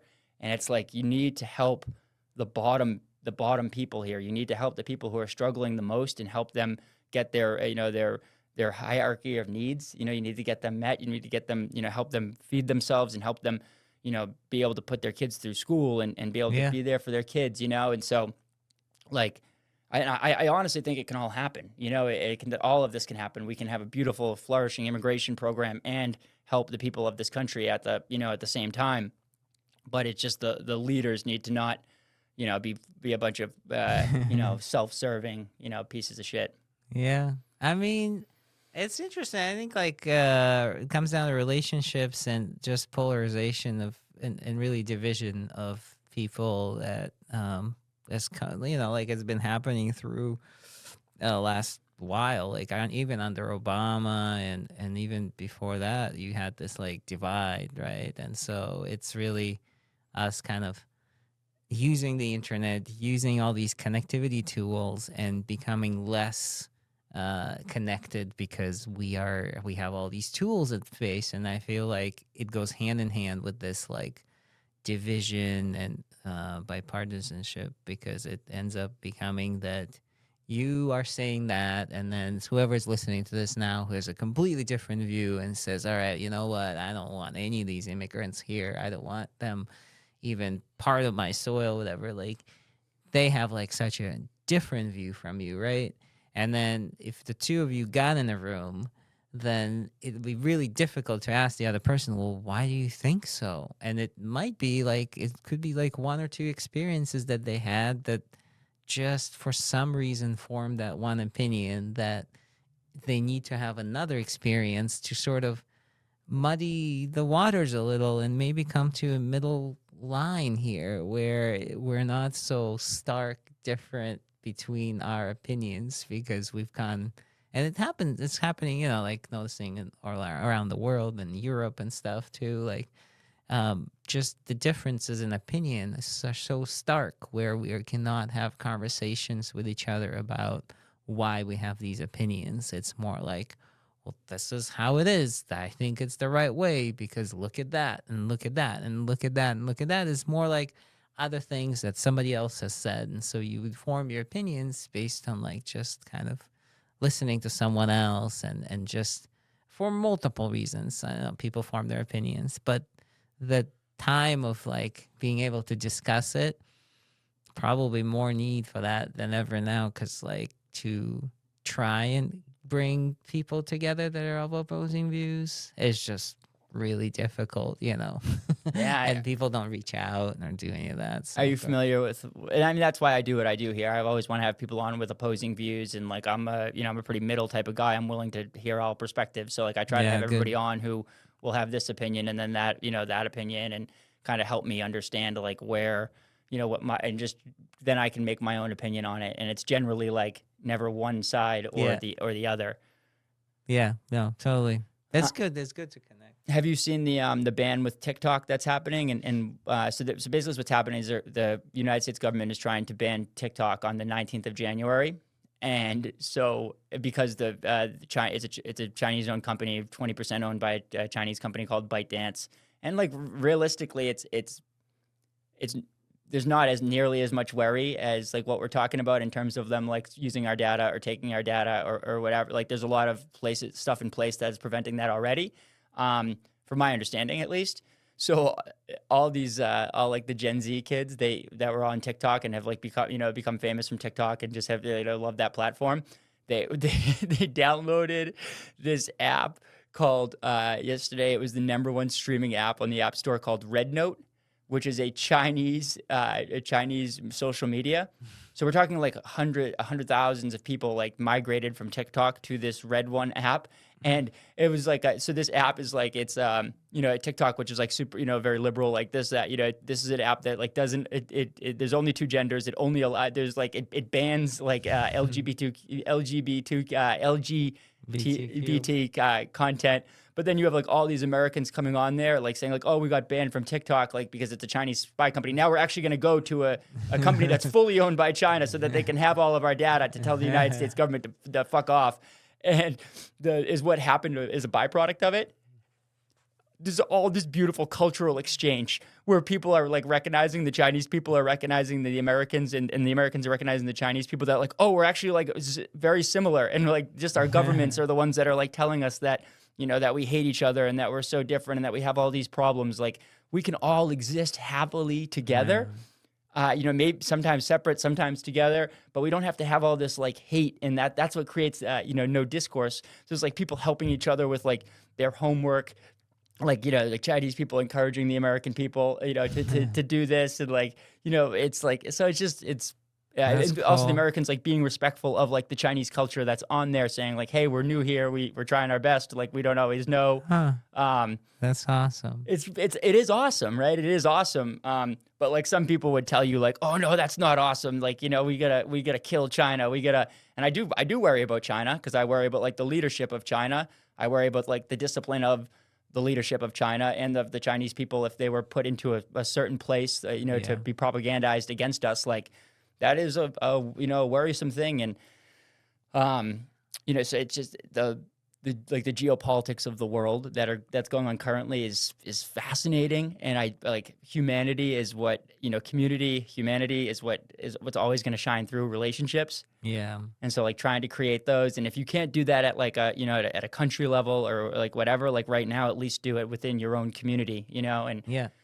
go towards that. And I think maybe we'll go through a period of time where we do that, where it is a little bit more insular, and where we have our communities and we kind of like, retract a little bit, and people are helping each other within their own communities. And like, I think that would be beautiful, where it's like a little bit more decentralized. And Yeah, just start helping people. I feel like if you're listening to this, that's the best you can do, is you can help people around you and start there. You will feel better. They will feel better. Don't go overboard with just like with everything, but it's like one thing you can do out of this whole conversation is like, just help somebody, connect with them. If you have friends, loved ones, family members you haven't talked to, you got a difference of opinion, you having grudges on someone or not, or just like you haven't talked to them in a while, pick up the phone, give them a call, get them on the calendar, clear off some of your appointments with work, reassess things. It'll make you happier, I feel like. I definitely think so too, man. Just yeah, connect with people like authentically and real. And there's certain places in the world that are like preserved for that, that it still exists. And that's why, like, my wife's family, they live up in Vermont, in Burlington, 30 minutes north of Burlington. And like a lot of her nieces and nephews and cousins and family still live like, in this town or close by. Yeah. And it's like, dude, when we go there and we just get to chill, and there's no like expectation, there's just like, Good. we're just gonna connect and see where we go with this. Like, it's so authentic and it's so beautiful. And like, people, they need that, they need that. We might get dragged out, I might get dragged out there at some point, and I would go, I shouldn't say dragged, I would go, I'd go openly, because there is That's that, awesome. the community. Yeah, it's there and it exists, man. It's really beautiful. The yeah, we're almost getting done here, but you just mentioned, like, you mentioned that your family was going to go to Israel, and that you're obviously, you are Russian, and so like you grew up in Russia, you are American, but you grew up in you spent your first 10 years in Russia, and so there's like a lot that's going on between that right now, like Russia and Ukraine, and then with Israel and the United States and Gaza, and like I'm just hoping for a path through in all of this, where we don't spend unnecessary money, we don't lose unnecessary life, and we are, and I should reverse those. We don't lose unnecessary life, we don't spend unnecessary money, and we kind of I'm fascinated by some of that stuff too, and I feel like you might have a unique opinion on it. Yeah, I mean, it's I'm not gonna have too much of a unique opinion. I think it's been talked to death at this point in the war. My dad is of a different opinion because he lives, of course, in Russia. He's a bit more pro-Russia and pro, I guess, not having the war, but it's interesting to talk to everybody. I always say, like, talk to the other side, see if there's a middle ground. On their side, you could say, like, Russia is in this war because there's this country, Ukraine, and it's moving into NATO. And then if it wasn't NATO, then it would be, American nukes on the border with Russia. We cannot allow it. And we've asked, and, but, They've been pretty nice about it too, at first, for like, from my understanding from a guy who, has done some research on it now afterwards, like, the leadership of Russia was pretty clear about like, hey, don't do this. Don't do this. This is something that, we're also a level power with you, and just don't do this. And the United States kept kind of pushing the envelope there. Yeah, I guess that my dad's opinion, like, hey, they started, they were the West really provoked this war, and yeah, maybe I don't know, maybe there's certain truth to it, but I mean, definitely different ways to deal with it. Russia dealt with it as it usually deals with things. It's very like hard nosed, like kind of crazy, but I mean, like, I feel like doing the best you can uh, with the situation. We'll see. Um, I don't know. Like I saw some articles this year saying like this will be the winding down year of the war, and people are hopeful. But, I hope both things are go back to like the country won't be any more impacted, of course, and all the good best wishes here. There's really, I don't think you can say this way or the other way, or like I think it's horrible. Like I don't know what Russia was thinking. Like this barbaric war just over this but that doesn't necessarily surprise me. They had so many wars with Georgia, and they had lots of just throughout the years. Like it's been this like territorial kind of coming back to the Soviet Union collapsing. They never really had that like war. It was a very peaceful transition. So this is in a way I think related to that, where there's some of that. Animosity, resentment. Yeah, and I mean like Russians love that time of the Soviet Union in a way. People love the culture of it. They remember the music, the poetry, like a lot of film came out of that time frame. Like people still sing some of the songs from that time in Israel. You listen to podcasts and it kind of trickles down to you all these different humor and a lot of that like simple life that was just so like amazing and funny and pure, and during the Soviet times, of course, like tons of people were killed and Stalin and all that stuff, but it's still you have that like memory, and so people love that, and so there's some of it that people still have as part of their culture. So I always tell my son, like, there's the culture and the history and all that, and then there's just the government. And so just divide those up. Don't just be like, hey, the Russians are just all the same. Like, oh, that guy's from Russia, he must be like in support of that horrible war. And no, like it's just everybody's different. There's a lot of cultural and aspects of it. They're like amazing. Like I still love a lot of the music and the art and stuff, and it kind of forces us now to just not look at it and like I don't want to support anything that comes out of like I don't want to support a lot of the musicians that are even like living there, or like somebody came out here who I wanted to go see as a bard. Bards are like they're like they'll they sing poetry, kind of like Leonard Cohen here. Like people know who Leonard Cohen is, but he was just like a great like Bob Dylan, like really good lyrics, music, yeah, like okay, but it's like so bards are the same way. So there's a Russian. There's not Bob Dylan, but like you can think of like somebody like them or Leonard Cohen or somebody, but this guy was more like comical, like satire. And this guy was coming out. And we were like, oh shit, where does he live now? Like, does he live like in Moscow? Is he paying taxes? Like, is he supporting the war? Like you're always like checking people out. You're like, oh, who is he coming from Israel? Okay. Is he coming from Canada? Great. Is he living? And then like, oh gosh, like he is living in Moscow. Oh, well, is he in support of the war? Like, I don't want to do anything that supports the Russian side of the war because I'm against this war. And like, you're forced to have all these conversations with yourself now, where before it you were just fine. You're like, oh great, I'm here with it. But like now you have that in the back of your mind, like who's supporting it, who's not supporting it, like which side am I? Like are they on? Am I on? Like am I gonna like somehow support the war by like going to this concert or something. I just want to listen to this guy sing and laugh. I hope you went. I did. I went. It was awesome. It was great. Yeah, because that's really what it is about, man. Like, it's like you don't have to.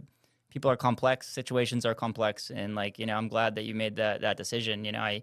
It's not fair to like, to judge everybody like right, to prejudge everybody. You need to connect with them and find out what their opinion is, and the polarization doesn't even allow us to get through like any layers sometimes. It doesn't even allow us to start the conversation. Now, like I'm always willing to have the conversation, which is awesome. And so, like, what you said you had family in Israel, and there's a big Russian population in huge. Israel. Yeah, huge. I mean, there's like over 1 million, maybe a couple million now of Russian Jews there. The majority of them came from in the 90s, so it's just been like. And so a lot of them are there, and there's theater and music and all this other stuff that is there. And we were supposed to go there. So a third of my family actually went there. I went there on a birthright, too. Okay. So, and it was a pretty cool experience. So are you like, so do you feel like, with Israel, are you pretty in support of what's going on over there? Is your family pretty a lot in support of what's going on over there? I mean, I think it's crazy, of course. From one side, you think it's a small little country. It's surrounded by all these people that don't really like it. And like, oh, gosh, they got to survive. And they're just doing the best they can. But, there comes, like, a point where, like, it's a little too crazy. So, like, I think, if you think of the whole history here, you have the ultra conservatives there that have really are at power, and so they believe that that the land around them that they regained and even more belongs to them, and it's their right to reclaim it and have more land or whatever. And so there's like a calling, and so they're doing a lot of things that are just crazy, like that used to be done to the Jews during the Holocaust to other people around themselves. And they have this war, and it was like a horrible thing that happened on October 7th, and it sparked this thing, and that area has been in conflict for like forever. And so the people hate each other, right? And they one side hates the other one hates the other, and it's like the two-part solution is kind of seems to not be working at all. I'm hands off, just let the two sides figure it out, and I would say don't get involved from our side. They will figure things out, and I have family there, and I want both sides to be fine with it, and be at peace, of course. But it's a hard problem. Like there's just so much hate that I don't know. Like they really need to work on it. It is real hate, right? Like, because it's what they've been told and what they, and then they've lived it. It's a lived experience based on what they've been, what was told to them. Because from my understanding, and I could be completely wrong, but before 1948, like, Jewish people, Christians, and Muslims used to live all next to each other, within that region. And they were, they lived together, they worked together, they played together, there was just like a respect there. And then things changed, and now it's like there's no, so like I said, I don't know if the two-state solution can exist, but like maybe just everyone can exist together, and that would be better. And like there should be respect, and everyone should have the same rights. And,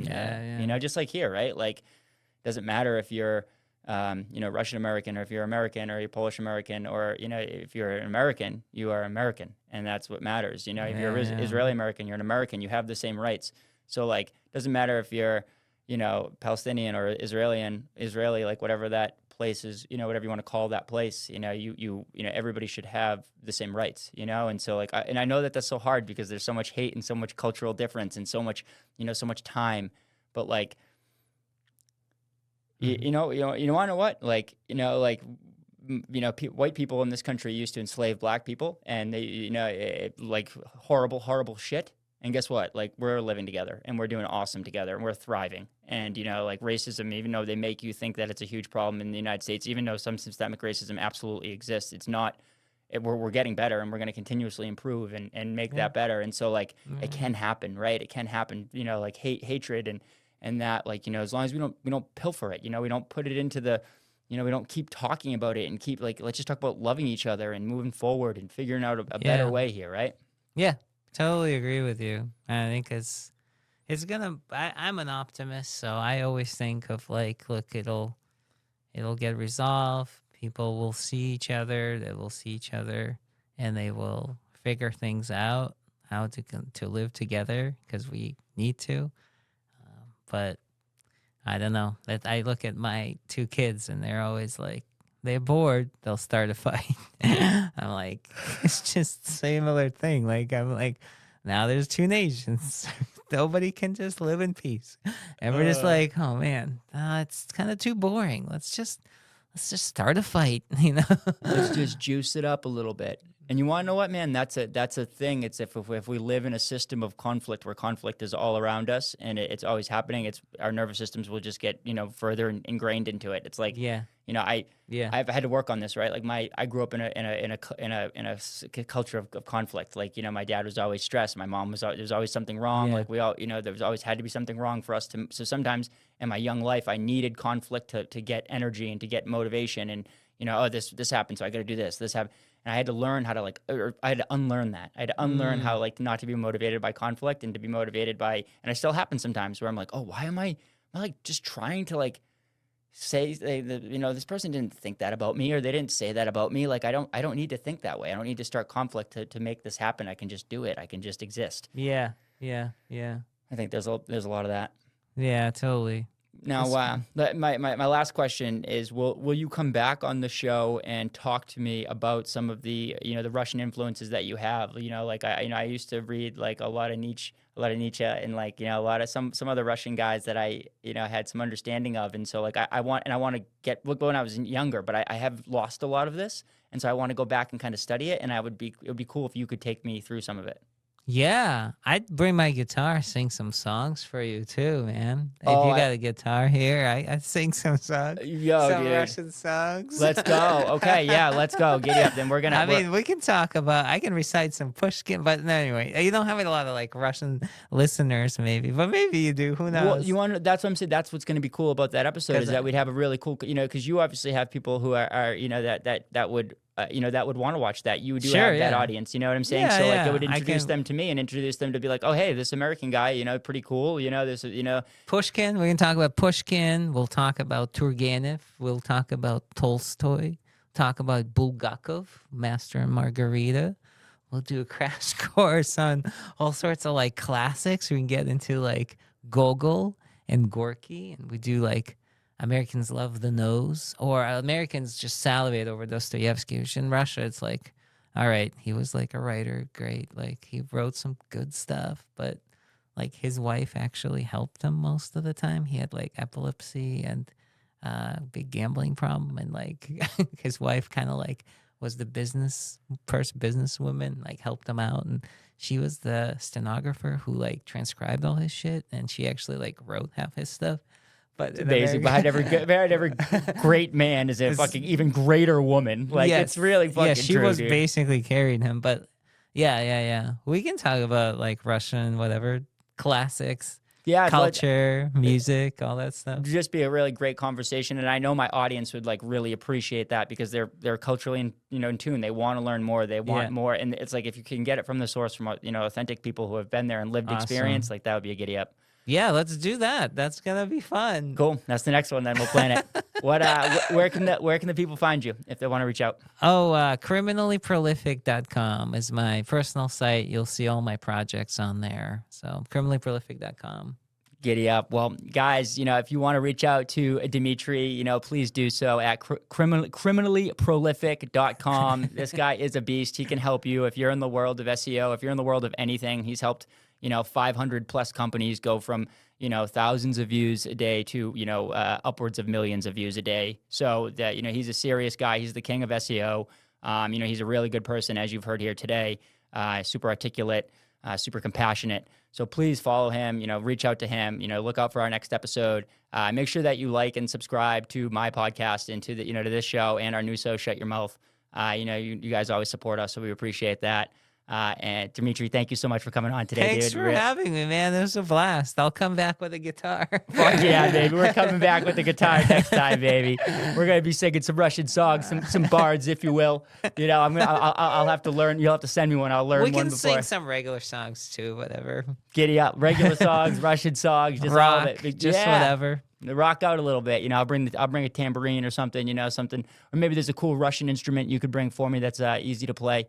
I don't know. Balalaika. Balalaiko. Giddy up, baby. Awesome. Well, guys, make sure you reach out to Dmitry. And, until we see you guys next time, giddy up.